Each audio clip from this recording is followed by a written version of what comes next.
Dave Weinstein is the Vice President of Threat Research at Clarity and a Cybersecurity Policy Fellow at New America. Before joining Clarity, he was the Chief Technology Officer of the state of New Jersey.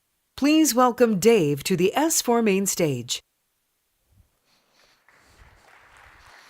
Good afternoon. Counterintuition.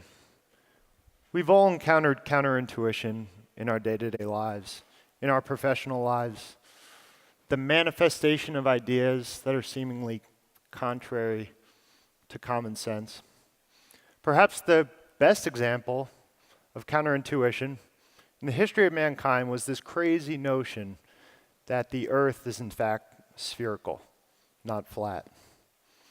For centuries, observers of the stars postulated that the Earth was the center of the universe, that in fact the sun revolved around the Earth, until heliocentrism proved otherwise, that the Earth is not only not the center of the universe, it's not even the center of the solar system.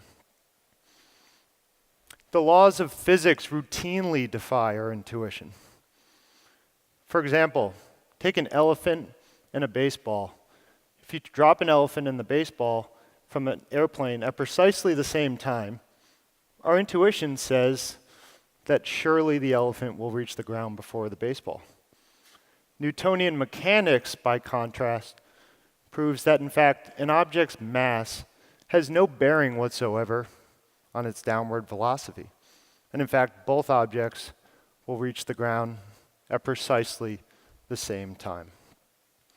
At Clarity, we're really inspired by these historical examples of counterintuitive thinking.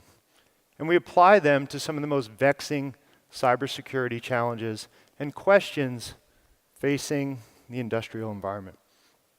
Today, I'd like to share one of those hypotheses, those counterintuitive hypotheses, with you today. Hyperconnectivity will improve cybersecurity. Now, surely this defies all intuition. After all, hyperconnectivity is why we all in this room enjoy such great job security. In the last 5 years, machine-to-machine communications in industrial environments have tripled to 7.5 billion. That's nearly one machine-to-machine communication for every human on the planet. Every machine-to-machine communication, intuition tells us, is just another hot point for an attacker. It's just an opportunity to exploit the industrial ecosystem. This may very well be right. Our intuition may be correct. What I want to explore today is, what if it's not? What if in fact our intuition is not correct, and defenders can leverage hyperconnectivity to their advantage in much the same way that attackers have done so over the last 10 years. Our hypothesis is very straightforward. We believe that risk is not a product of hyperconnectivity alone, but rather risk must be paired with another variable, or hyperconnectivity must be paired with another variable in order to produce risk. And we believe that other variable is opacity, the inability to see what is happening on networks, the darkness. Now, to prove this hypothesis, we need to answer some fundamental but very non-trivial questions. First, can we move from either or to and? In other words, is the question about cybersecurity and hyperconnectivity a binary one? Are they mutually exclusive conditions? Or, in fact, can the two conditions coexist? Second, from the perspective of the attacker, does the law of increasing returns apply to hyperconnectivity? What do I mean by this? In other words, does the attacker marginally benefit from each additional connection that is added to the industrial ecosystem? Or, by contrast, is there diminishing returns from the perspective of the attacker? Does additional connections after a certain point actually contribute to a higher risk of detection for the attacker? Third and finally, who benefits more from obscurity? Is it the attacker or is it the defender? We've all heard of the concept of security through obscurity, but is there any data to support this notion? Or in fact, are attackers highly more adept at operating in obscure environments than defenders? Now, I'm not going to answer these questions today or tomorrow or next week or next month, but my goal in this forum is to provoke an intelligent dialogue to challenge some of our core intuitive thinking in the field. We think this is especially important, especially at a time where a great deal of misinformation and sensationalist reporting is characterizing our field. So let's dive into it. And it starts with examining the relationship between hyperconnectivity, offense, and defense in industrial environments. This is a graph that illustrates the evolution of hyperconnectivity over time, beginning in 1980, near the advent of industrial automation, until today. On the y-axis is connectivity, on the x-axis is time. Offense is represented by the red line, and defense is represented by the green line. There are two takeaways from this illustration. The first is that prior to 2007, offense and defense existed in a state of equilibrium. That is to say, attackers did not enjoy significant advantages over defenders, and likewise, defenders did not enjoy significant advantages over attackers. There were a number of factors that contributed to this trend, but no more than the moderate increase in connectivity that took place from the years approximately 1980 to 2007. Moderate increases in connectivity kept a state of equilibrium intact between offense and defense. The second observation, however, deals with post-2007. 2007 was a major inflection point because after 2007, the moderate increase year over year in connectivity turned into an exponential increase. And when that happened, the game changed. When hyperconnectivity increased on an exponential level, offense rode the hyperconnectivity wave, whereas defense maintained its pre-2007 trajectory.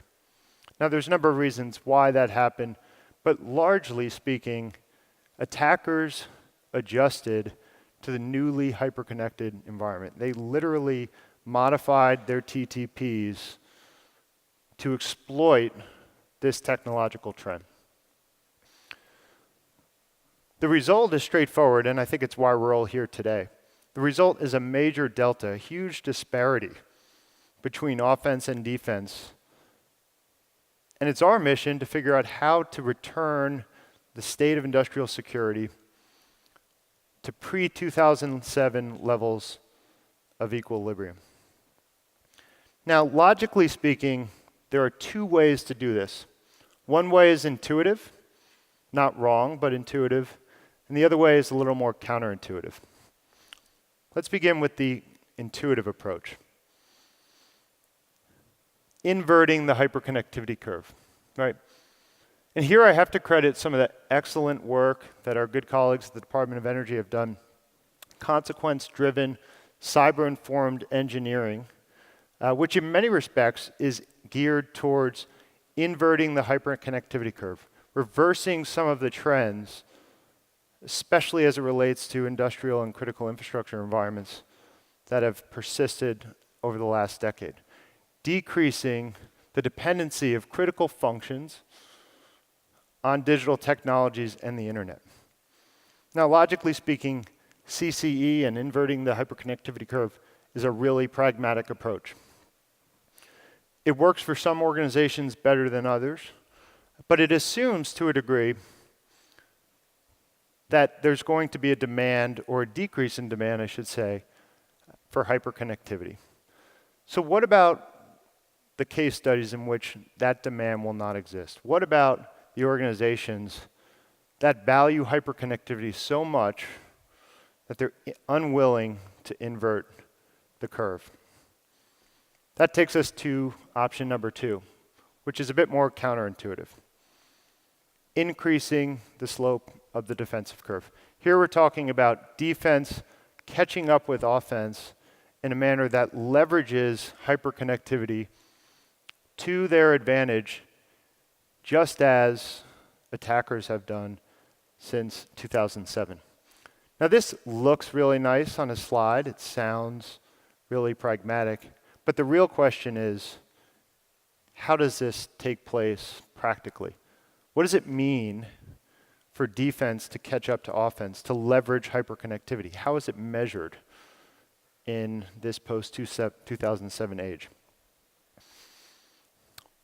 At the outset, I talked about our hypothesis, which is that the attacker gains an advantage over defenders largely by pairing hyperconnectivity with opacity. It's not the presence of hyperconnectivity, but the combination of hyperconnectivity and opacity that grants an attacker an advantage over the defender.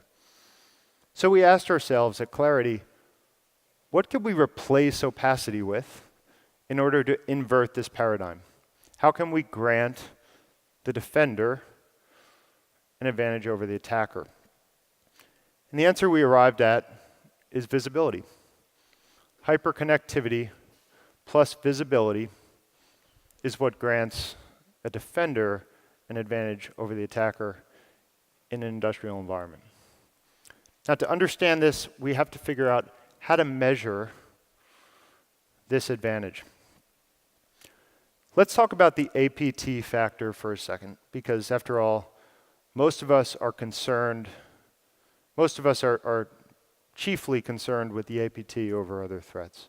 And the APT, unlike other threats, I think we all could agree, is very adept at operating in opaque environments. Security through obscurity does not work with APT. So here we have a table that illustrates degrees of difficulty for both the attacker and the defender across the connectivity spectrum, beginning with no connectivity, which we know is usually impossible, and moving laterally towards a hyperconnected environment. We measured degrees of difficulty in this context from the attacker's perspective by access and maneuverability, and from the defender's perspective by visibility. Let's start in the upper left-hand corner of this table. We all could agree that access and maneuverability is most difficult for an attacker in an environment of no connectivity, especially when you're talking about remote access and maneuverability. But as we move laterally from a state of no connectivity to connectivity, access and maneuverability becomes less difficult. Where things get interesting is when we transition from a connected state to a so-called hyperconnected state. And our view is that from the perspective of the attacker, access and maneuverability at that point becomes negligibly less difficult. That is to say, the attacker, as additional connections are added into a hyperconnected state, begins to establish diminishing returns. Let's switch gears now and look at this from the perspective of the defender. Likewise, visibility is hardest in an environment of no connectivity. I think we all can agree on that. It's typically a trade-off. Practitioners will trade visibility for isolation. But again, we all know there's almost no such thing as an air gap. So as we move laterally into a connected environment, visibility gets easier. There's a positive correlation between connectivity and visibility given the data points and the amount of sensors that are at the defender's disposal. Here's where it gets really interesting. We believe that when you move from a state of connectivity to a state of hyperconnectivity from the perspective of the attacker, from the perspective of the defender, that the defender experiences increasing marginal returns. That is, visibility gets markedly easier in a hyper-connected environment versus a connected environment. So when you compare a hyper-connected environment from the perspective of the attacker to a hyper-connected environment from the perspective of the defender, you begin to see where the paradigm might flip. You begin to see where the advantage might go in favor of the defender. So what does this mean for risk? Here's where we came up with what we call the hyperconnectivity risk curve, which brings this hypothesis full circle. On the x-axis, you have risk. On the y-axis, you have connectivity, ranging from connectivity to hyperconnectivity. What this illustrates is that connectivity provides advantages to the attacker up until a certain point. However, past a certain point, the attacker starts to realize diminished returns. And in fact, the risk of detection, assuming certain conditions are in place, goes up, thus bringing the risk to the network down over time. This is the hyperconnectivity risk curve. It's rooted in the thesis, or the hypothesis, I should say, that risk is not a product of hyperconnectivity alone. It also assumes that defenders are not doing enough to capitalize on the defensive benefits of hyperconnectivity in much the same way that attackers have done so in the post-2000 era. So my ask for all of you today is to think about this, challenge your intuition a bit, and instigate some of those primary research questions. Is there diminishing returns for the attacker, as this curve illustrates? And embrace the fact that whereas in some environments it may be possible to invert the curve, but in most environments hyperconnectivity is here to stay, and that we as defenders are tasked with managing the risk. Thanks very much for your attention. Look forward to talking to folks on the side.